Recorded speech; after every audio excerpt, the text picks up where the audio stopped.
First item of business is citizen comments. I don't see any citizens waiting to render comments, so we will move on to the next agenda item, which is the PROS plan update, recommendations, prioritize capital facilities plan, project list, and level of service. So we'll turn it over to our city staff to take us away. Well, I'm going to directly turn it over to Maureen, who prepared all the information tonight and is going to go through this with you. I will say that this is probably going to change as we kind of proceed forward, because once we get to sort of a more complete draft, then we'll go back through again and make sure that everything lines up. So things will change, so don't be afraid that this is your last opportunity to review it. So you will have other opportunities. This is just another piece of the information in the PROS plan that we'll be talking about tonight. So again, tonight is an opportunity for particularly to ask any questions or provide feedback on the materials that you've received. But Maureen's now going to kind of step through the information for you. Good evening, and happy Labor Day. I'm sure that you guys are kind of still recovering from your weekend, so we apologize, but we also have a new staff person. I think you met her the last meeting. This was her first solo packet send out. She did a fabulous job, but we know it got to you closer to Thursday. So if you weren't able to review all of the information, again, Debbie mentioned this is not the last time you'll get to review it. But I'll take you through some of the information in case it was difficult for you to get to all of it. I know I gave you a pretty big packet. But to recap where we've been, just to kind of get you up to where we are now, is that we initially started the conversation around, well, what is the PROS plan update and what have been some of our accomplishments from the past PROS plan, the one we're currently in. You can see in the draft implementation chapter, we revisit that list of accomplishments. And you can take a look at that at your leisure. But that got us started in the conversation of the PROS plan, and then we dove into the goals and policies, and we reviewed those in draft form. And then we looked at the demand and need analysis and the community survey results and how that came together. And we looked at a lot of the information you guys provided us. We've been making changes to the plan. But essentially, this is the last piece of the information that you're receiving that puts the plan all together. And then what we need to go next to do is get it to read as one plan and develop the draft and bring it back to you in a complete draft form. So most of the information you're going to see, as we move forward, you'll have already seen. So that's the advantages. You're not going to have to dive into a large document and worrying about trying to read the whole thing. You have essentially reviewed and provided us feedback on the whole plan up to this point after today's meeting. We will, as best we can, get that to you. I've got a schedule we can review later and talk about the implementation schedule a little bit. But the demand and need analysis, as we went through those key findings and the community's interest and opinion survey results, we kind of took that as our first review at what we would consider the draft recommendations. And there are 5 recommendations that came out of reviewing also reviewing the goals and policies. What are our goals and policies? What's the demand and need analysis telling us? And then what would we recommend for the plan moving forward? They're in the form of 5 main recommendations, and underneath that are what we would call implementation steps or implementation strategies, which basically become the projects that we would refer to, if they're related to facilities, as the capital facilities plan. And I'll dive more into the capital facilities plan as we move forward, but I wanted to review those 5 recommendations with you. And you can find them in the attachment number 1 under recommendations chapter. I'm going to just read them briefly, and then the next step I'd like to take with you is to review what changes, what are the big changes in projects, the implementation steps, have we made from the 2013 update plan to this version. Because each one of these recommendations is really not deviating too far from where we've been with the 2013 plan. There's a lot of consistent messaging from 2013 to now. The 5 recommendations are: 1, and they're not in any order, but just 1, improve access to parks, recreation, and open space facilities. 2, assess access to the waterfront, which we all know has been one of the city's main goals since 1998. Support active and healthy lifestyles is number 3. 4, conservation of the built and natural environment is number 4. And 5, provide a diverse range of parks, recreation, and open space interests, and ensure flexibility in the system to respond to changing interests, which is also a theme that was pretty well woven into the 2013 plan. So with those main 5 goals in mind, from that, we developed projects under each one of those goals, or on each one of those recommendations that tie back to the results of the demand and need analysis and our goals and our main goals. And that's what you're going to see when you look at, it should be attachment number 3, which I'm going to open for you. And I may not have put them on this list, but how do I? There we go. There we go. I'm going to try to zoom in. I take it back. This list doesn't designate between the goals, but in the written recommendations chapter, it'll go through and tell you how it relates to which main goals of the PROS plan draft that we've developed thus far. But anyway, we have this huge list of 5 recommendations in all these projects. And so how I wanted to try to review this with you is to really look at what has the 2013 plan accomplished, what are projects that are currently in progress that are in our current 6-year CIP, and then what projects were on the 2013 list that weren't started yet but are still considered for this plan update, and any new projects. And the main thing that we would want to look at is the new projects, and they're in your memo listed on page 2 of your memo. You can also refer to them if this list is difficult to read. How to interpret this chart? The white projects, we're just showing these to you so that you can understand. We started from the 2013 CFP project list, and we looked at which ones were accomplished already. Those are the ones in white. And then the ones that are in our current CIP and are in progress are in this, what we call a gray, a violet color, depending on how it looks on your screen. And the blue projects are projects that are in the 2015 CFP and are not started yet. So these projects in blue are the ones that we're still recommending to be in the new CFP and basically still moving forward. And then lastly, the yellow lines are the new projects. And there are 15 new projects, and they are listed on page 2 of your memo. And we can go into those new projects in a minute. The other thing I wanted to kind of share with you that wasn't something that we did in 2013, but is sort of something that's recommended through the comprehensive plan mandate, is that you prioritize your projects. And so staff has a draft recommendation for this. And the way that we went to try to prioritize projects is look at what projects would be done first in a short-term period. And that's usually a 6-year period. And so this list here that you see that are listed in the short-term list are projects that are mostly already in progress in our current CIP and a few new projects.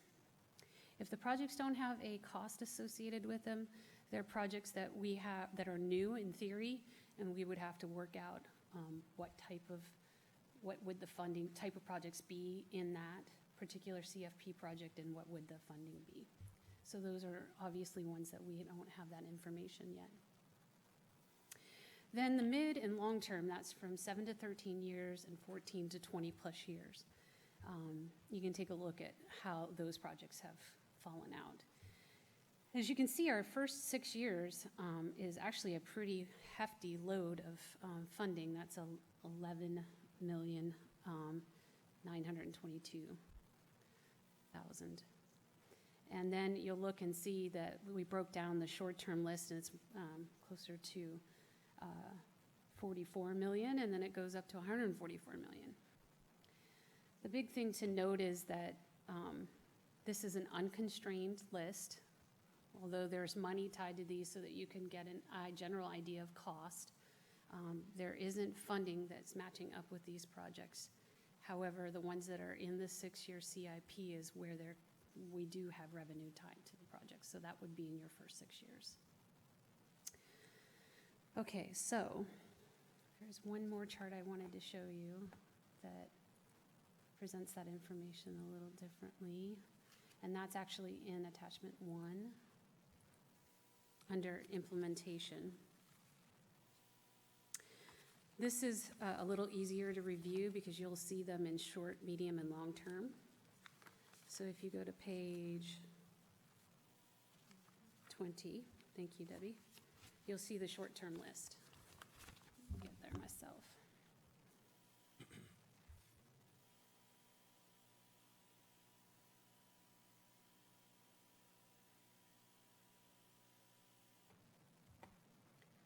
Oh, sorry, I went a little too far. There we go. So, there we go. Okay. So this is our short-term list. And there's a few key notes on the bottom for you to follow. The ones with the asterisk behind the costs are projects that have been completed or in some phase of final completion. A couple of the big projects have mitigation tied to them where we have to monitor and maintain that mitigation area for a specific amount of time. And so the dollars that are tied to these projects are for the purposes of that monitoring and maintenance. But the other projects are still in process and would be completed before the end of the 6 years, so that would be approximately 2025. And as you can see, the projects at the bottom are the 2 new projects in the short-term list that we would be considering as recommendations moving forward, possibly in 2021 when we would consider adopting the PROS plan as far as the comprehensive plan element goes. And they would include Linwood Park, creating a master plan for Linwood Park, which is pretty much our only park that we haven't done a master plan for. It's a neighborhood park in the northwest side of the city. And then, as we've mentioned in previous post-plan policies, there's been this recommendation to do a north-south trail, kind of utilizing the Swamp Creek corridor. And the city is in the process of purchasing some property in that area as requirements for conversion of land that we're doing some recreation improvements at Squires Landing. So we'll have some land where we would be able to provide an access point for that trail. It would simply be taking that property and providing some public access to it, but very limitedly. So again, $75,000 isn't a lot of money, so it's really intended just to simply provide public access to this site. Those are the 2 new projects, and the current projects that are in the 6-year CIP that we have costs associated with now, and as Debbie mentioned, the costs may change, and specifically in the short term, it will be probably changing because we review projects from year to year, and the council reviews those projects, and we basically update costs associated with projects. So budgets change, and so we'll be updating the 6-year CIP with City Council in September, right, Debbie? Yeah, I think in July there was an amended CIP that was presented to Council based on revised costs for some of these projects, which are currently in the works. And I think council is scheduled to adopt an amended CIP on September 9th. So- So all that does, it's sort of reflecting what the current costs are for those projects in the 6-year CIP. So that's why they will change based on this new information. Yeah, we didn't want to propose anything that wasn't adopted yet, so that's why you're seeing what was adopted by council at the end of 2018, when they adopted the budget. So again, that's where these dollars come from. These are real, actual dollars and tied to revenue. So, but as we get into the midterm projects, some of which are projects that we have been talking about, are doing planning on, and now we're trying to move them into an implementation stage. As for example, again, we're still exploring St. Edward's Ball Field, but that's an example of a project that if we move forward and the EIS process is approved and we get the lease to build a field there, we needed to show in the CFP that we could fund the project. So that's where that project comes from. And again, Tolt Pipeline Phase 2, we know we've done Phase 1. We're trying to move that project forward. You'll also notice on this list, we have some recommendations for acquisitions related to the concept of a water walk, which has been a goal of not only the PROS plan, but the city for a long time. This project called New Parkland Acquisition, again, it's a project that we had on the list previously. It was called community park acquisition. We wanted to make sure that we're being more general about it so that we have the opportunity to buy property for multiple reasons, neighborhood park level, community park. Moorlands Trail acquisition. This is a new project, and again, I can refer back to this list. I should probably do that. I apologize. I'll review the new projects with you because most of them are falling not in the short-term projects, but in the mid and long-term projects. So if you would go to page 2 of your memo, and I apologize for jumping back and forth. I'm going to go down that list, and again, some of which, how they got decided to be a midterm versus long-term project is where are we with the short-term projects? Are they continuations of a short-term project? That would be why they'd be considered a midterm project. Also, projects that we know the community has been really driving for, as you can see, off-leash dog area, which was on our CFP previously, is a project that we keep hearing the public's interest in. So again, a midterm project. Where we see projects probably falling into long-term are ones that we think we'll need regional or some kind of partnership to make happen, which will need a lot more time to plan to make that actual physical improvement occur. And or projects that are really dollar-driven, where if it's a big facility where we know we'd have to ask voters, you're going to need to have time to plan that through and seek voter approval if that were to occur in the future. So that's kind of how the short, mid, and long-term projects were listed and why they're in those orders. But the actual new projects or projects that were modified from the 2015 CFP is number 1 and 2, a regional aquatic and community center acquisition and development. The CFP project that it was in the past was only a community recreation center. This concept is, since we've heard so clearly from the community that aquatics are important to them, that we wanted to have a CFP project that looked at how you could create a community center which might have both an aquatics facility, a pool, and a gymnasium and other recreation rooms and equipment that people would be seeking for indoor recreation. Number 3 and 4 are basically this concept of a Moorlands neighborhood trail connection, and this came out of looking at, in the demand and need analysis, where we have gaps in providing neighborhood level parks. And actually, I think it came out of a recommendation from the board that maybe in the interim, if we can't get the acquisition, that we're looking at how we would safely bring people through that section of the city from Rhododendron to Moorlands Park. So that concept is looking at off-road options or a combination of on-road, off-road access to connect people to parks. Number 5 is the Bastyr Field Replacement Feasibility Study. This project rose out of the conversation that we are right now leasing fields from the Bastyr campus, the university, and we would be looking at updating that lease in 2025.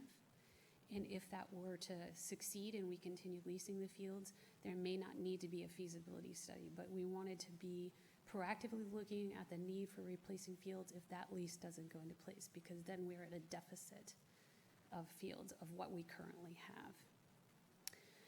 have. Squires Landing Waterfront Access Project Phase 2. Again, a concept of a water walk. This is one of the policies that we had discussed adding in the very beginning when we were reviewing goals and policies, is how do we take this concept of a water walk and take it all the way through from Log Boom to Squires. But once you get to the Squires, we have 42 acres. And so we're looking at how can we take what we're creating right now at Squires Landing, where there'll be some boardwalk, and could we extend that east through the park and then take you back up towards the Burke-Gilman Trail into Bothell. Swamp Creek Wetland Nature Trail Development, I think I've mentioned that, that concept, that north-south off-road trail. It would likely be a combination of where there isn't wetlands, some kind of nature trail, but then it might also have to be boardwalk over wetland or sensitive areas.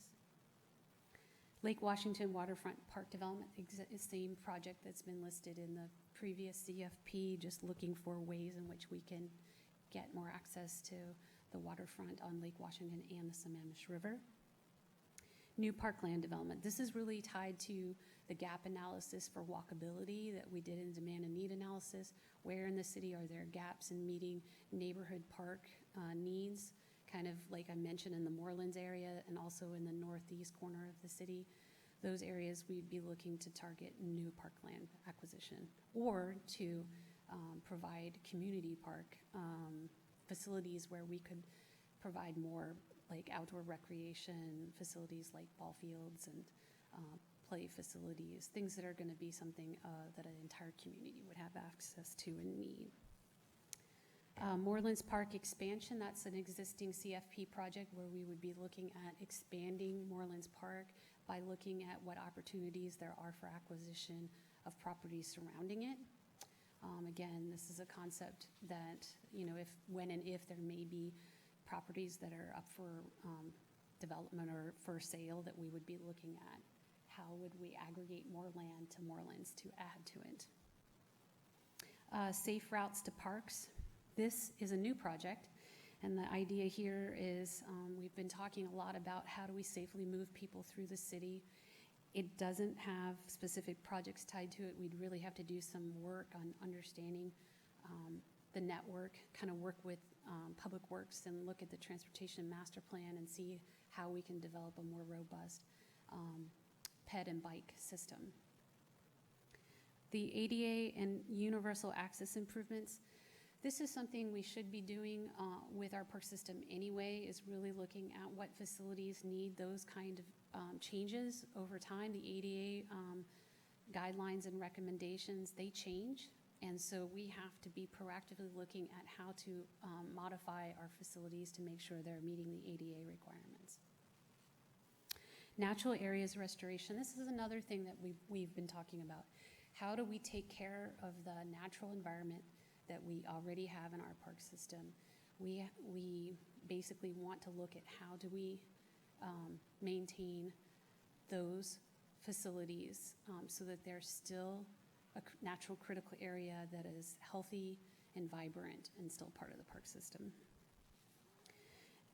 And then the last one, which is talking about our built environment. So one is our natural environment. You can see how that ties into our recommendations. This one ties into our built environment. How do we prepare for major repairs and replacements of facilities in the park system? This goes from playground replacements to restroom replacements. We're really lucky we have a lot of good new restrooms in our system, but they will need updated and replaced over time. And so it's developing an understanding of big facility life cycles, like when do we need to replace major facilities, and then planning for paying for them as part of the city's budget. So that's the list of new projects, and again, a couple of these don't have specific projects tied to them. They're the early recommendations that we're trying to get in front of you and city councils so that you have time to really think about those projects. And they won't necessarily come with a price tag in this PROS plan, but we hope that the conversation in the next 6 years will lead us to making those recommendations with specific projects and dollars tied to them. So that's reviewing the CFP list and the CIP list. And lastly, there's a conversation about level of service, and I'll briefly go over this.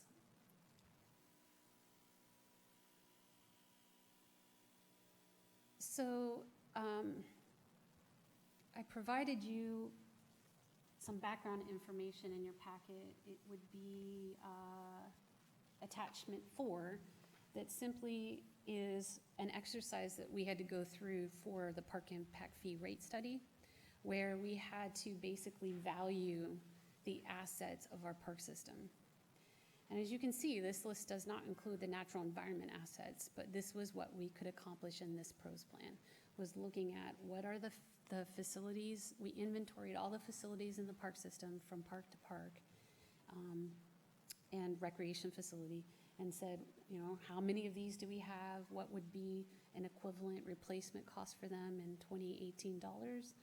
And then there's a value tied to that. And then that is what we would be looking at as our current value of the park system. Then you have to look at what your population is in terms of level of service. And then basically, you're basically saying that, you know, what does it cost to maintain the park system for our current population? And that is what the 2019 existing level of service is, which is, again, this 74.4 million and this $3,259. And again, it's better to understand the concept because the dollars are going to slightly change, especially in what we call the aspirational level of service. The aspirational level of service is really, if we were to accomplish everything that we've identified in our CFP project list from those 5 recommendations, this is what we would be aspiring to for our level of service. And then the one in the middle relates to what is our future population and what is maintaining those assets at the future population, and that is where that number is showing you right there. I realize that there's a similarity in cost, but it has to do with the value per capita.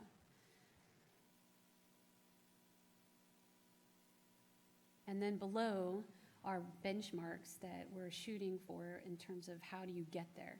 So we're looking at trying to provide 6.4 acres per 1,000 residents in the existing and proposed benchmark, and then the aspirational would be looking at 9.6. And then your total acres would be 146 for our existing system. That's how many acres we have. And then meeting our proposed benchmark based on a population increase as 181 acres.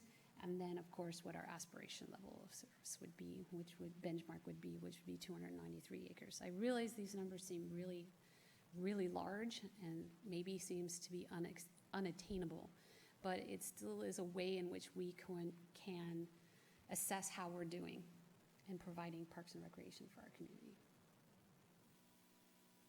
Hopefully I did an okay job of explaining that. It's not an easy to understand. It's fairly simple math, but the concept can be a little bit confusing. So those are the main topics that I had to discuss with you tonight. And I'll entertain questions and comments, and we can move that forward to draft. Oh, let me talk about the next steps. The last thing I wanted to talk about is the schedule.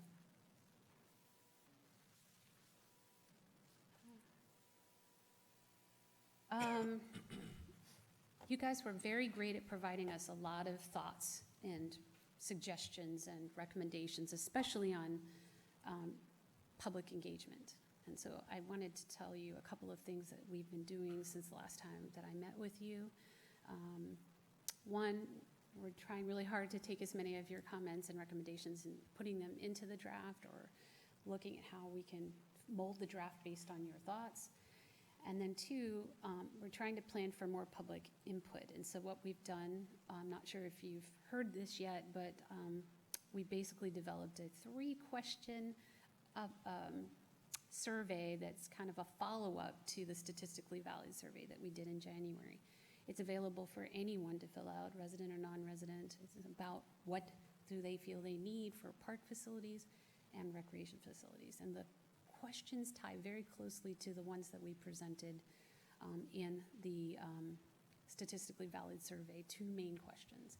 It's a very long list of facility needs and a long list of recreation programming needs, and the idea is we're asking people to confirm what we've heard, or are there any major differences in what we've heard between the statistically valid survey and what I would say, man on the street says. It's not going to be statistically valid. It's really just, are we hearing anything new or different, and or are we confirming what we heard from the statistically valid survey? It's really an opportunity to just provide all residents an opportunity to participate.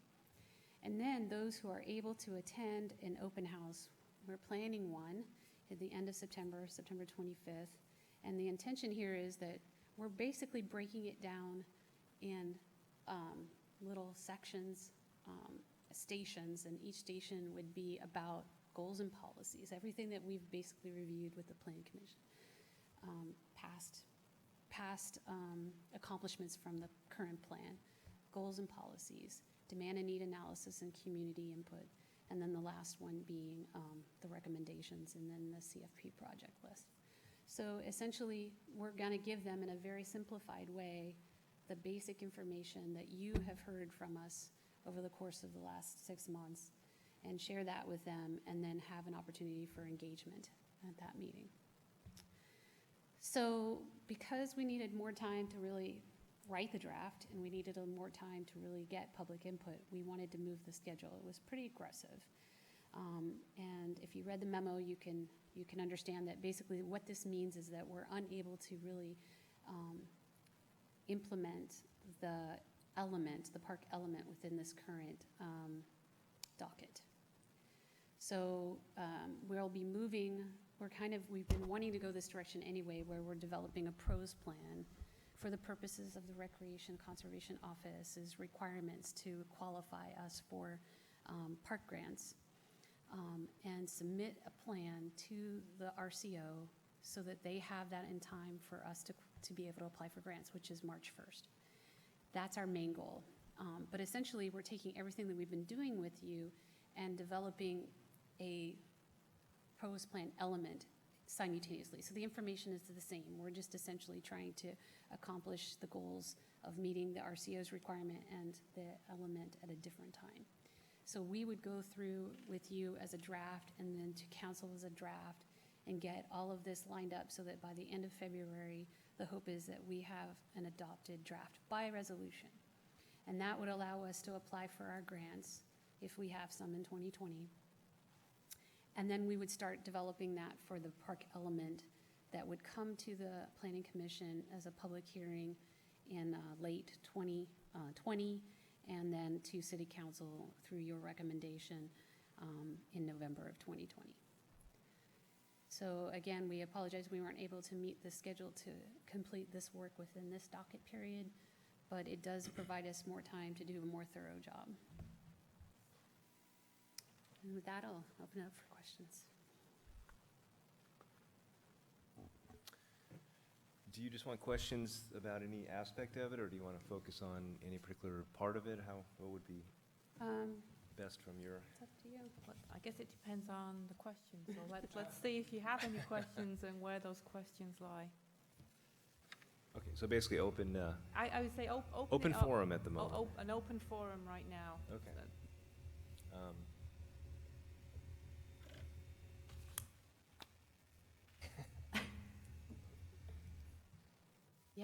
Vice Chair Morgan. Oh, thanks.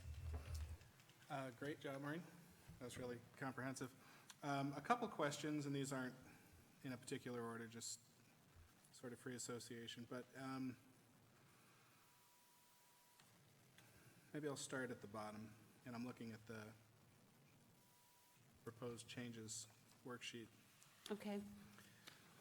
I can- Does this, so it's park facility major repairs replacement, does that exclude maintenance? It does. It's simply taking facilities that need repaired or replaced, and when I say, and I mean major, so we're talking about if we were to take the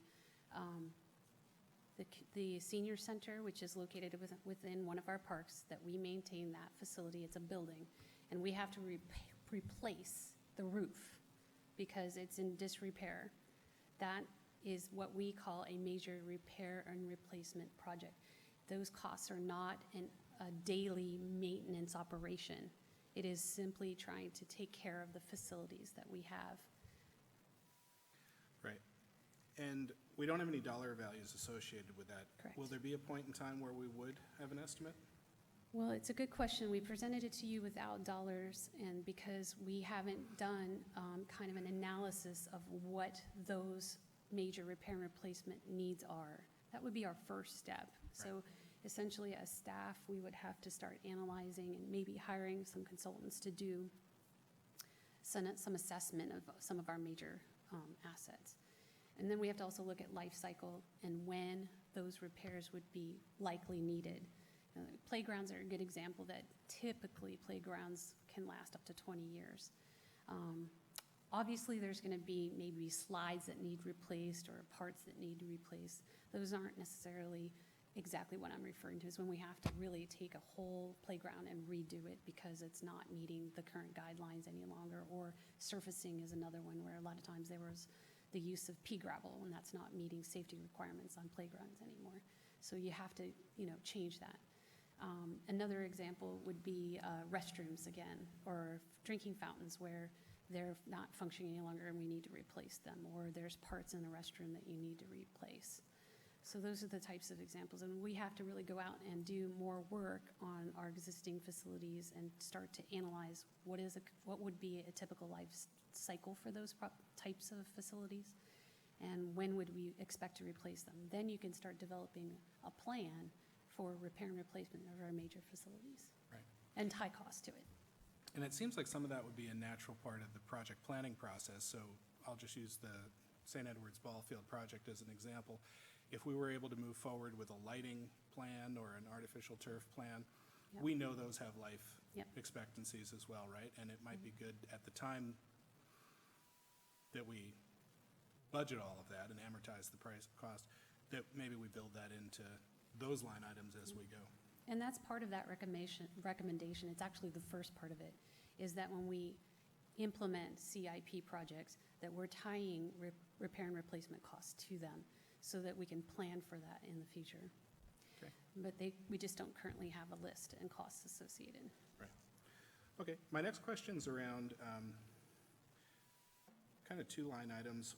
One is 5B, the Morelands Park expansion development, and then 19, new parkland development.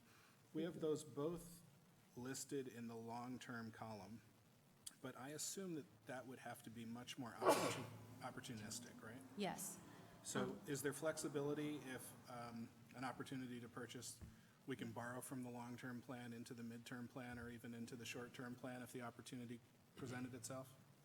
Yes. Yes, you can do that. And then the questioning would be if it was something that was in the long term and it made sense to in the short term, and there was a funding strategy that made sense, then yes, it would move up.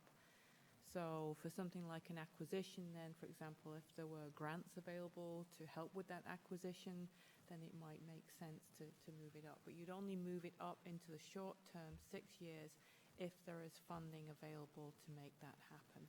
Right. It does happen. Mm-hmm. Yeah. And you're correct in that, the list is intended just as a guideline, and the CFP is she's not tied to funding. And so Every year, though, we review the CIP list, and we're looking at how do we make some of these longer-term or midterm projects move forward. And that's the time that staff tries to consider, how can we line up funding to make one of these happen? Great. And I don't know if there's an easy answer to this, but since we've been in the parks business now for 20 years or so as a city, do we have a good sense of the relationship between total costs, because I assume all these are total costs in current dollars, versus what Kenmore's portion of that may be, right? Because we look at grant money, we look at RCO, we look at other sources of funding. Do we have a sense, or is it really on a project-by-project basis how that shakes out? At this level, we're not going to go into that level of detail. So right now, it's just a total cost. And then if this project, if it moves up into, say, the 6th year, then you'd have to kind of figure out more definitely a funding strategy, whether it was for grants or city funds, or you were partnering with another agency who was throwing some money into this. But to do it at this stage, it's too unknown. Okay. And I read in my packet somewhere, and it might have been in the prioritization section, the lens around balance between active use parks and passive use parks. Yeah. Do we apply that lens as we look at things within a specific CIP period? So as I look, for example, at the short-term CIP, the next 6 years, do we look at that and say we have balance here? Or are we kind of going off of what's achievable? What's realistic that we can do? And a lot of these seem to be around water access and things that I might consider passive use. And then I don't see some of the more active use, maybe sports-oriented uses, or, until later stages. So at what point do we try to balance that? Well, it's a good question, and I'm not one to really say that you can actually accomplish that exactly. The idea here is that when we look at whatever project we're looking at, you want to look at where you can tie both passive and active uses. And although access to the waterfront does seem passive, we're providing quite a bit of recreation opportunity at the current 6-year list. Beach access, which involves swimming or wading, I should say, and then paddle boarding, and Yep. So although there is a passive portion of it, and actually more than what some people realize, because we're doing so much enhancement of natural areas, because most of our parks are in natural areas, so we're either in around them, touching them, having to work around them and enhance them, and then we're trying to weave in the active recreation. Where you're thinking maybe the bigger splashes, and it is in the 6-year CIP, is as in active recreation, is something like the St. Ed ball field. We're still in the very preliminary stages, but if that project gives us permission to move forward, that would be a completely active recreation project. So I could look at this list and argue that we're really trying hard to balance. We also have an acquisition project in the list. So we have development, acquisition, and passive recreation projects. Yeah, I was thinking of that in terms not only of our discussion here and your work, but also kind of in terms of our community as well. It seems over the past couple of years, as we've had these conversations, our constituency really looks at the world kind of binary, right? Passive and active. And that you gave some good examples of what could be hybrid, right? Right. We're creating water access, which can be a passive use, but if you're bringing your paddleboard down to the water, now it's an active use. So just kind of something that I like to keep in mind as I think about, as we have open houses, for example, we're going to have two pretty polar groups. We're going to have active use groups, right, like sports leagues and that type of group, and then we're going to have passive use that would, like walking trails. And that middle area sometimes gets lost in between, I think. Well, and I think as we start developing or implementing master plans, that's really the focus of what we're trying to do, and that's idea of diversify the park system, so you're trying to provide the variety of diverse experiences and to meet those interests of multiple users. So it is kind of a balancing game, trying to provide both in the same project even. And we haven't really touched on an idea that we talked about before, but it's also the programming. Yep. So that's not really something you can attach to these lists, but it's what the public thinks about when they think about a park is, well, what are we going to do there? Yep. What's going to happen there? How can I be involved, you know? And so I think it would benefit the city if they could, maybe not at this September 25th meeting, but at some point through this process, as you're leading up to the grant process, to figure out a way to communicate, you know, that without the hard goods Yeah. and the structure, you know, the actual place to do things, the programming comes later, but it has to be in there somewhere. Well, we definitely have addressed programming more in this pros plan than we did in the 2013 did. plan. Yeah. And if you take a look at some of the recommendations, they don't correlate to the CFP because they're programming Yeah. recommendations, but there are recommendations that are program-based. Yeah. I didn't go into detail in them, but if you look at the 5 recommendations, several of them are Yes. new and several of them are recommendations around programming. Yeah. And I probably should have done a better job of reviewing those with you, but we can make sure we do that at the next meeting. Yeah, I saw those words in there, but I think the public is going to want to Hear them. hear them. Yep. And make them prominent.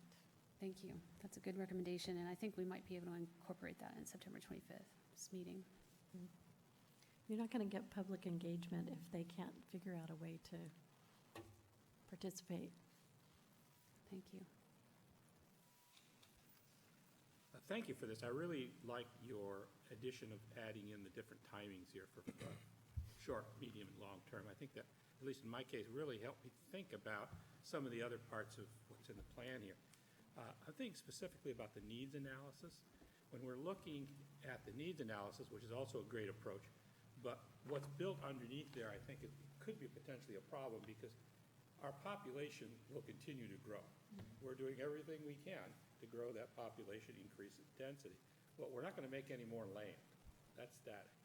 So as you begin to look at this, as our population grows, if we're looking at our needs analysis, that would automatically throw up and increase that amount of land that we want to acquire. Well, 15, 20 years out, that land isn't going to be available. So when I start thinking about it, one of the things I'd encourage you to think about is how do we prioritize these things to be realistic in terms of what we can actually accomplish? If we wait 20 years to acquire 50 acres, there isn't going to be 50 acres. I just threw 50 acres out of the number. But we've got 45 million out here in long-term acquisition. There's not going to be potentially that size acquisition, or what you could buy for 45 million isn't going to really meet your need. So I think we may have to think about, do we need in our prioritization to move up into the near term? Okay. Maybe it has to be opportunistic, can't buy what isn't available. But that seems to me to be something we want to think about.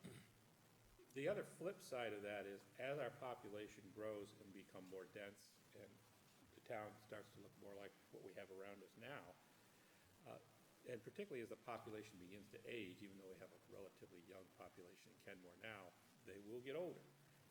I think the recreational needs, and this I think maybe gets into Mike's passive versus active recreation, is there a natural tipping point at which point you start to move more toward passive sorts of recreation that may be more amenable to a more densely populated area as for aged population? At some point you move away from acquiring, for instance, maybe not even available land, into acquiring more programs or buildings like recreation centers, aquatic centers that could be used by a larger number of people. And that's something you can do in a constrained real estate situation. Thank you. My thoughts. I just had a quick question. Are there any other parks that may be potentially at risk in the near future, or not even near future, but in the future? Because I know you said that the lease up at Bastyr could be up and then we'd be in a deficit. Are there any other parks that could be at that same kind of point where there might be some issues later on in the future that could prevent the city from maintaining that park or keeping that park active?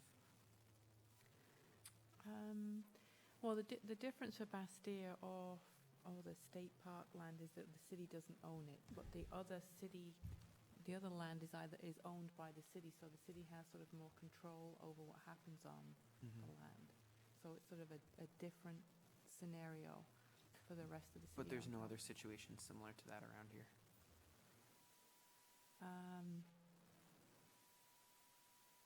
Not that I can can't think of. of one off the top of my head that would be similar to the Bastille situation. Not in our city in terms of physical assets, like structures or ball fields or things, but that's why we were looking at how to maintain the natural environment, because I think that is what will be at risk as we move forward, is how do we assure that our critical areas that are primarily within our parks are going to stay healthy and provide the function and value that they're really set out to do. So that's why that is listed as a recommendation. Again, it doesn't have current dollars tied to it. We're trying to raise awareness around the issue in this PROS plan so that we can prepare in the next 6 years for trying to implement some kind of program. And an example of what you're talking about, not just at Bastille, is just in a neighboring city, Shoreline is an example where they have a recreation facility on school district property and they have a pool on school district property. So, and the school district have identified that land is a lot of surplus that will be changing because graphics are changing because light rail in that area is coming, and they're planning to do something different with the land that they own. So they gave the city notice that they need to plan for replacement of those facilities not on their property. They've given them a short-term kind of option saying, we won't be kicking you out in the next 10 or 15 years, but you need to provide a different location, which prompted them to go to the voters in this next election and say, will you pay for an aquatic community center? That's an example of what I'm talking about. Thank you.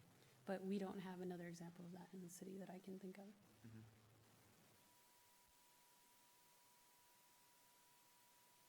I had a question. Sorry, just on that point.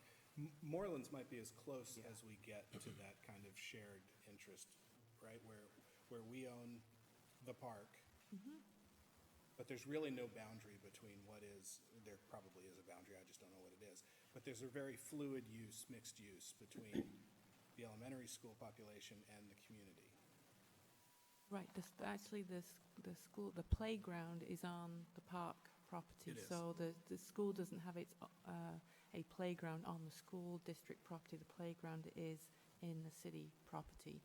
So the trade-off that we have for that is the kids use the playground in the park, and the city has an agreement to be able to use some of the school's parking facilities. So that's kind of the trade-off that we have there. So that's probably a close example, I guess, where there's a partnership. But the advantage is it's not at risk because we own the property. Right. Well, my quick question was, first, is there a Plan B if the St. Edward's ball fields don't get state approved? I know they've been grass fields. I remember our kids played on them as grass fields. I don't even know if they're still currently being used as grass centers. There's also cricket teams and other such places up there, but I'm just wondering, because that's obviously a big future piece, as is Bastille. So I'm just wondering what's the Plan B if that doesn't go through. A plan B is hard because you'll either need to acquire more land. We have spoken to the school district and said, based on your facilities, if you improve them, whether it's adding lights or adding turf, you could do that, but it wouldn't really necessarily increase capacity.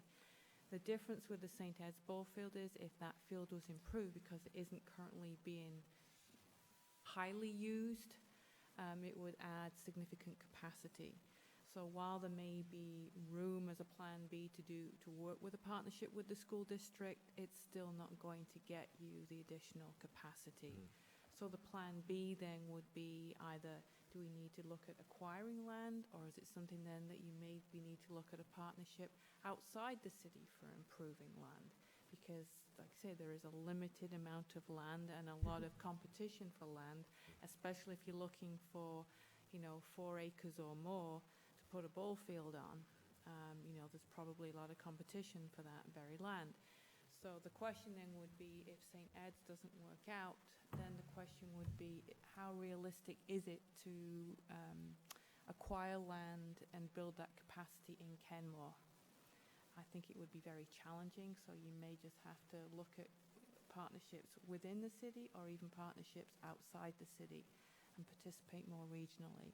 What that Plan B will look like, I don't know at this point. Clearly, I just know it would be very challenging to build a new field or acquire appropriate, 4 acres of land or more in Kenmore to build ball field. You just have to look around, and there's really not a lot of ability to do that. Right, I see where your point about capacity, 'cause I've always thought the schools are kind of ready-made for existing facilities, but I see the point about it wouldn't necessarily add a lot of capacity, so Right. that does make a lot of sense. And the Bastille Fields, you say the lease goes through 2025? The lease goes through 2025. Okay, So it was originally a 10-year lease to 2020, and then I think it was like one of the last actions that the outgoing president took was saying if the city extends the Bastille master plan by 5 years, I'll extend the ball field lease by 5 years, and so it was like done. okay. So again, in 2025, Bastille's also going to have to update the master plan, and so they'll have to be taking a look at what they currently have in the master plan. The current master plan is showing that area where the fields are as being fields, but they're going to have to sort of now take a look at what do they need in terms of growth in the future, and how will that change to now extend that master plan further. Does it still make sense? And if it does, then there may be some willingness there to extend the lease.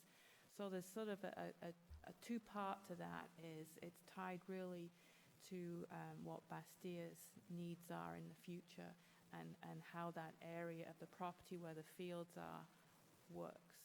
We know that there is a lot of community interest in keeping those fields, but again, it's not, the city doesn't own them, so we have to kind of figure out first of all, what Bastille needs.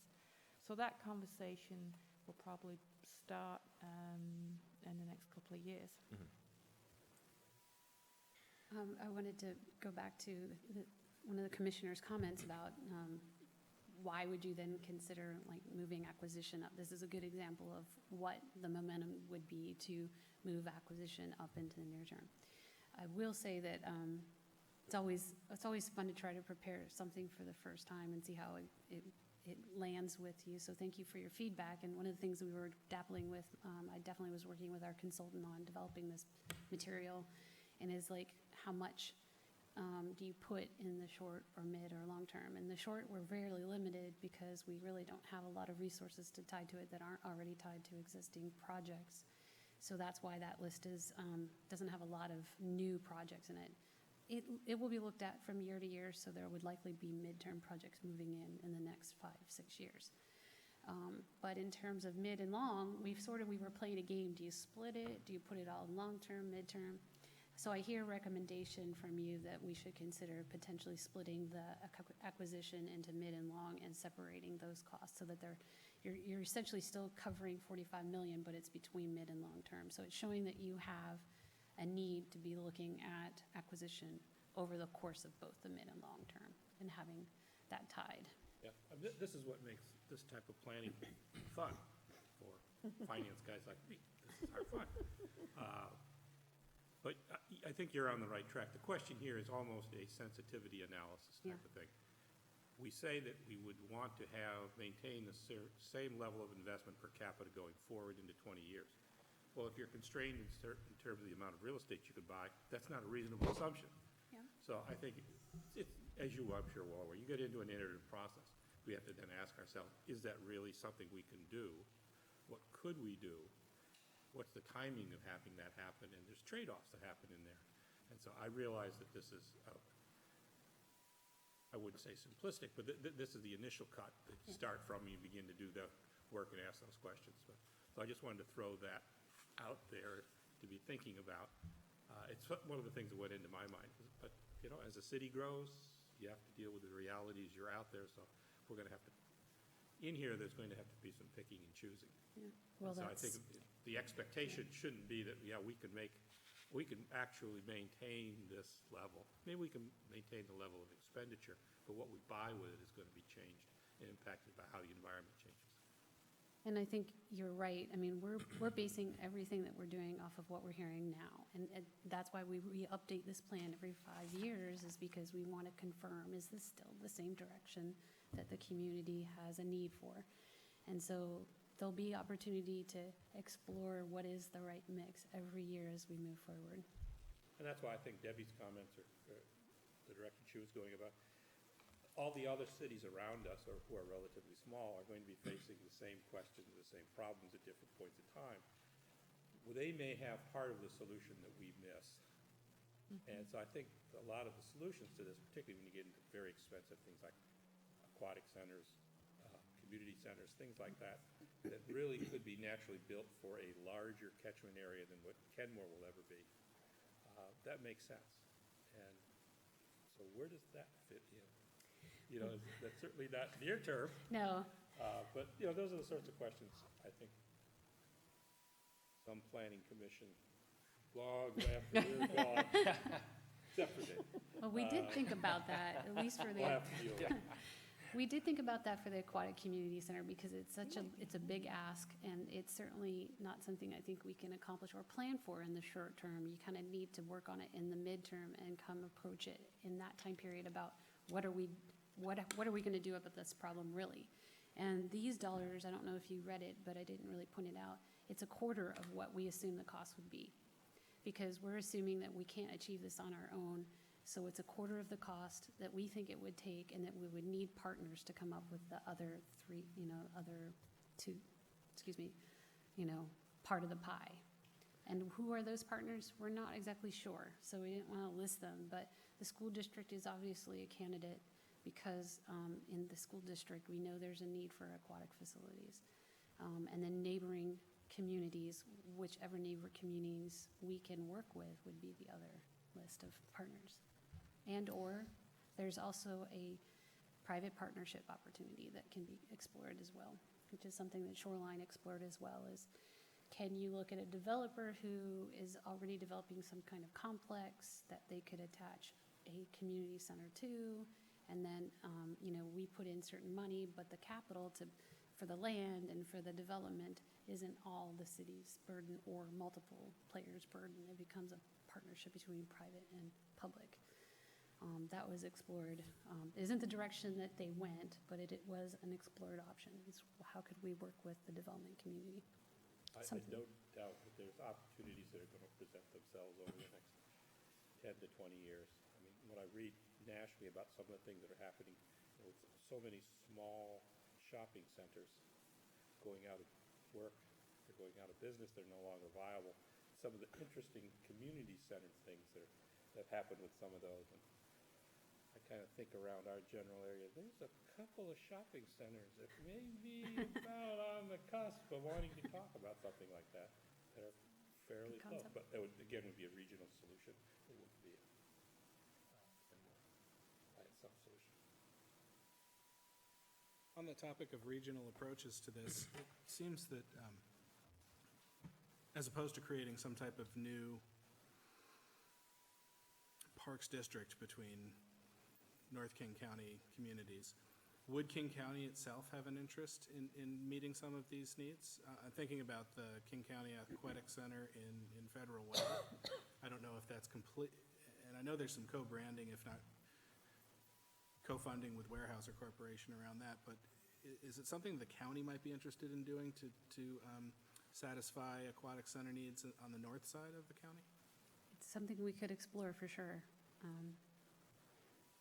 They were the ones who set out to provide aquatic facilities to begin with in the forward thrust period of this region, which is how we got all the pools that we had. They were the drivers of that. So it could be explored, definitely. Well, there's the, I can't remember the MPRSA, it's a district that it's basically the boundaries of the North Shore School District, and it was used to build the North Shore Senior Center. So all the folks that are in the school district boundary kind of contributed to that center. Several years ago, there was discussion, and there were studies done for a regional aquatics facility. looking at where that could be sited, looking at the need for that. So that's sort of one sort of geographic area which may make sense. The issue is that in order for that to happen, there's got to be sort of the political will and the priority to do it. And I don't think I think there's like, yeah, we're interested, but now's not the time to spend any money on either re-looking at that study or whatever right now. But that's sort of an example of where the regional pool has come up in the past, and studies have been done to look at how that could be accommodated. And we did note that in here in the recommendation section, that's a good way to get going again if that were. But like Debbie said, it really takes having that. And right now, that group is focused on maintaining the current facility that they went to the voters for approving, and that's their priority right now, is the senior center and making sure that it's, maintainable over time. They're having the same, conversations about taking care of the roof. That's a good example of repair and replacement needs for major facilities. Would Snohomish County be possible to look at as well? I mean, we're obviously right on pretty much the border of Snohomish County. I know when you bring two counties, that brings a whole nother set, but they're a fast-growing county too. I just wonder if they might be Well, they recently built potential their partners for something like a regional aquatic community type center. they built their own regional facility already, so I'm Oh. not sure that they're interested in partnering. Where is that? Snohomish, I believe, and it's Oh. a school district, Oh, okay. Snohomish County Didn't know that, project. It's one of the largest facilities in the north end outside Oh. of the aquatic facility down south that King County has built. So they're not probably looking for another They're one. not probably looking, no. Okay. Yeah. But their project is a good example of what's possible. And it's probably why when the voters were asked in the city of Kirkland, if they wanted to create an aquatic center, they chose not to because there's private aquatic centers and smaller versions that are part of the school district, but the will to create something outside of those entities just was not there, so. Yeah. Well, going back to the model that already existed for the senior center, they developed a district. That's how they was able to, they created a taxing district, which we talk about revenue sources, and when you read the draft, you'll see that's a mentioned revenue source, that you develop a district, and that's how that district got created, was because they were looking at how they could do a community center without having to tax local government for it. And that's what the model was that they used. Again, it's really just a matter of when will be the right time to have this conversation with them as a partner, as a potential partner, as we move forward. It's going to be a long time. Yeah. We don't think it's a short-term project, Right. for sure. And I Does also, that come up when you're talking to fellow, cities and other entities? I mean, or does it not such a priority that it really doesn't? A pool? A pool, a facility? community center, regional. I think, when we did the statistically valid survey, I think the company that does that said every survey that they do, aquatics facilities show up whether a community has one or doesn't have one. So it's just one of those things, I think, when people think about recreation, they think of aquatic facilities, and it doesn't matter if you've got one or you don't go to one, it's always high on the list. It's always a very expensive proposition to build one, to maintain it, and to think about replacement. And that's why when cities do this is something that takes years to plan for, because especially if you're going out to the voters, this is one of those really huge, big ticket items. So again, that's why I say even to think about doing it, even to think about what the organization would be for something like this, and then to kind of get all the data and everything you need to go to the voters and kind of say, is this really what you want to do? And then let alone build the thing and plan for maintaining it, is a really complex project that takes a lot of time and effort. And the problem is even if there is a will to do it, there are so many other competing projects and priorities in a city, is why it doesn't get done very often. It usually happens because somebody had the foresight to build it first, and then the people will come. Like if you go down to Vegas, the whole, cauldron of Vegas, they built all the schools and all the recreation facilities, and there was nobody out there. But they knew eventually the houses would be built. So they have these beautiful recreation facilities, like out in the desert. But now the building is coming. So there's no way they could afford to do it afterwards. And you just think about the history of Seattle and our patterns of growth tied to economics and how these little cities came to be. I mean, we're such a young city when you really think about it. So I can see that our constraints are even more complicated because it just costs so much money. I think you did a great job of organizing the purpose of the PROS plan so that, we had the advantage of having the conversations, but I think if someone was really interested, at least it's organized in a way where it would produce the same kind of questions we've had along the way. But I really hope that when we have these open houses, that there's a way to seed the conversation with language that helps people participate, because it really will make a difference if we can get some momentum behind it, through up front. And I love that you're going to do a survey that isn't necessarily statistically accurate. How are we going to get people to go to it, though, and know about it? We just sent out, I put it in the memo, but basically, we've already just sent out an electronic newsletter. Okay. And we're either exploring getting it in the hard newsletter or doing a mailer, which would hit every household. We went to the Roundup middle school event. We're planning to reach out to the school, the high school through their program, their student program. So, and we've been at movies at the hangar. We've been at 2 summer concerts. So we've already been out there doing this work in August. So that was the whole reason why we were spending some time trying to get that input. And then it'll be open through the end of September, through the time of our community event. And then we'll start to look at that data and see if there's anything that will, trends, we're looking for trends. Are there trends that are the same or different, and what are they, so that we can enhance the draft. And it's just good policy for the city to have some vehicles where they're asking, here's 3 questions, we just want you to talk to us. But I bet the ones that are really interested will say, well, can I tell you more about that? I'd like to talk more about that, or here's some civic organizations that would benefit to come alongside the city and help in this one area. We don't know what those things are, but if there's an openness to invite people in, it really will make a difference. And that's the experience that we've had at the up at St. Ed's when I was at the concerts. I was talking to tons of people, and those are the conversations I was having. Same way with movie night. We weren't just having people fill out the survey. We were talking to them about what their needs were. And we had some really great conversations and feedback, so that we're, putting into the plan.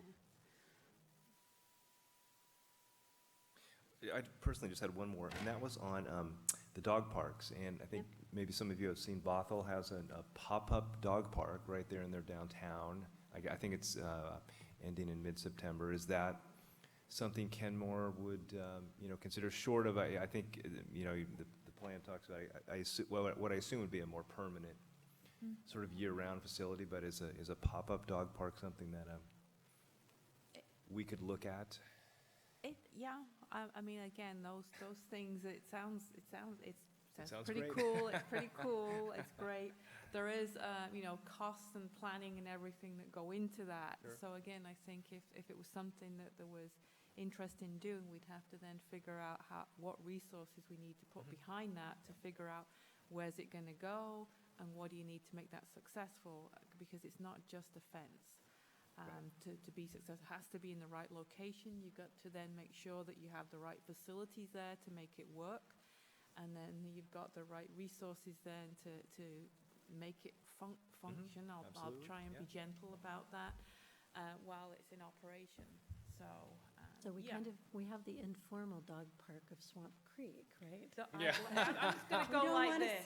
Yes. Going like this, Yes. because dogs should be on a leash in the Most park. of them are, but Yeah. sometimes they're not. Yeah. So there is, this, it keeps coming up. Again, I think the primary thing for whether it's a pop-up one or even a permanent one, it has to be the right location. Yeah, so we would likely need to do a So I feasibility think study the for first it. thing would be, if it's something that we're interested in, then we should probably then start looking around about where, how big should it be, and where's the right location for it to be, that would be, accessible and has the right, facilities to be able to put it on. So that's something, if we were going to do something like that, probably the first conversation would be calling up Bothell, going, hey, how did that work Yeah, out for right. you? Yeah. How much resources did you need? What lessons did you learn? Did it go well? Did it not go well? Would you do it again? And So, when you think of the location, I mean, I'm sure there was a lot of arguments over, no way, we're not doing it along the state highway, Yeah. But they I had, mean, they were fenced, but the land was there. yeah. And they have That's parking what and- Yeah, they I have, mean, they have pretty well. land. It's pretty much That was, perfect, yeah. so that's the only difference is they have land. They do. They have land that's not constrained by natural resources that they can play with. We don't. We have very limited open space, so that's what the challenge is going to be for us when siting it. I think another conversation that's come up recently is, can we partner with a non-city government agency for land? And what can we do, even if it's for a temporary purpose? Is there a partnership we can do with a landowner? That's another example. Or do they have a private one? So, But temporary is always an interesting concept, because once you've done it and people like it, it's hard to make it go away, or people want to do it again. So again, my thought is it's great if you can do something, quick and easy and cheaply and just to try it, but something like even a temporary pop-up park is something that you really want to think about and do it right the first time, because I'd hate to have the first experience of a dog park in Kenmore go sideways. Sure. So, yeah, it's something that we've thought about, and we just haven't put any significant time into figuring out how we could do that. you really have to fund it. You need to fund it, and then you start you do the planning as any project. You fund the project, you plan it, you figure out, how are you gonna get this project built? What are the things we need to look for? What are the sites that can be considered? Like Debbie said, you need access to water, you need good parking. I've been through 3 of them already for shoreline. So it takes a lot of work to do an off-leash area. It's cheaply made, but it's not cheap to build one, because it takes a lot of work up front to plan it and implement it, and then also to have it be successful in maintenance and operations. I lived in a community years ago on the East Coast that had turned the water tower facility into an off-leash dog area because it was already fenced, and there really wasn't anything happening in there except these giant water towers. And I know there's a pretty significant water tower complex adjacent to Morelands, and I think, Yeah. It is, Bastyr have one too. well, they have a tower, yeah. Oh, that's Yeah, too complicated. Yeah, that's too Bastyr. but it's not complicated. fenced. Do you know what I'm speaking of? Yeah, I do. Yeah, the utility district. Yeah. And that's NSUD? It's not, North Shore Utility District owns that, next to Morelands. Yeah. Those 2 big tanks, yeah. And that would kind of achieve our Morelands expansion goals, but it could also be an easy, almost pop-up idea, because Yeah. it's currently fenced. I don't know if there's Homeland Security regulations around why it has That's to a be good fenced and locked. I but don't know. Yeah, that's a if great they idea. would be cool to open the gates, Yeah. even on a temporary basis, that might be a good starting point. Oh, yeah, I love that idea. We attempted that with Metro in Shoreline. There was a site, and that's one of the things when you start looking at sites. You look at everything in the city. You're not limiting yourself to public property. You just look at what could accommodate an off-leash area. How big does it need to be? The smaller it is, the more traffic it's going to receive, and the potential it will be easily break down over time. Grass is not always the best solution for dog parks, because it becomes mud in the winter. So, but anyway, there was a site we were looking at that was, basically fenced on 3 sides, and you only had one side you'd have to deal with that was open to a very calm street, a very rarely, traveled street. But we couldn't get the partner to participate. So again, it does take, it takes work to find one, but maybe that's going to be a great option. We'll take a look at it.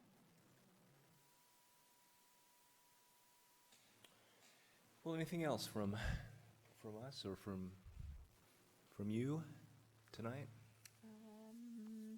No, I don't think so. I don't have the next meeting. that we're- Here's the agenda. I had a quick question. This was just about the calculations, I think on page 24, about the, Can we put the agenda up on the screen? Well, actually, we need to go back to page 24. first. Okay.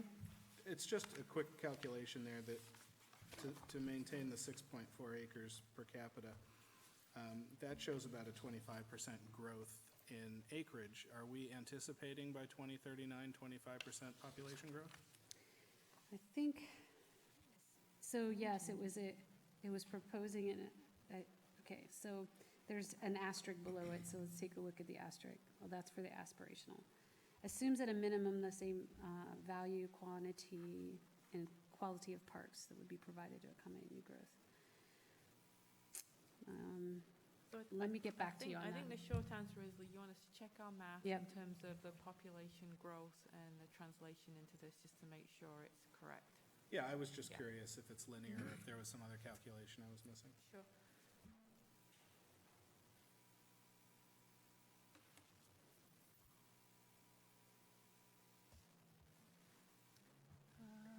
The next meeting, September 17th.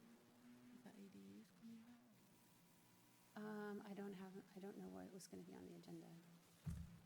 Well, I was going to tell you what was going to happen at your next meeting, but this is my first day back at work after 2 weeks, and I honestly can't remember what it's going to be, so it'll be a surprise. If Maureen's saying it's not going to be parks, then It's not going to be probably- parks. Probably going back to ADU conversation would be my guess. That's what I remember. Oh, good. I'm glad somebody remembers. But my memory's shot anyway, so I would depend on that. Let me I'm go so back glad to, that you actually took time off and had a vacation. I Wanted had a very nice vacation in Italy, so. Oh, lovely. it's very exciting. I was going to just mention where we plan to come back to see you for the draft. We're looking at the first meeting in November. We need some time to take any of the public feedback we received from the open house and incorporate it into the draft. The draft we'll have already created one draft, but then we'll have to incorporate that feedback and then try to get that out to you in November.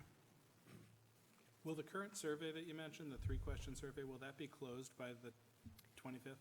It'll be closed at the end of September, so after Okay. the meeting. So the intention is also that we're getting the word out and people can either do the survey at the meeting or can participate online. We sort of had to create some stopping point in order to get information to the draft, so. Great, okay, well, anything else from any of our colleagues or city staff? No, I don't think so. Don't have the date nailed down yet, but we're putting together a panel of developers and other parties on affordable housing on a variety of topics. And so as you have, key in the housing strategy, this might be something of interest to you. So once we have the date nailed down and the agenda and who will be participating on that panel, it just might be something of interest that you might want to attend. So I'll make sure that I get that date and topic to Great. you. Thank you. Okay, we are adjourned. Thank you. Could I ask one question? I know we're officially adjourned. Would it be possible for the city to give us a little idea of what our commission tenures are? Yeah, Like- we like can- yeah. Who's leaving? Who's up next? Yes. Yes, I can do that because I do believe there are some terms that are up at the end of this year. Thank So you. We'll get that out to you. Yep. Thanks for the reminder. No, it's not you.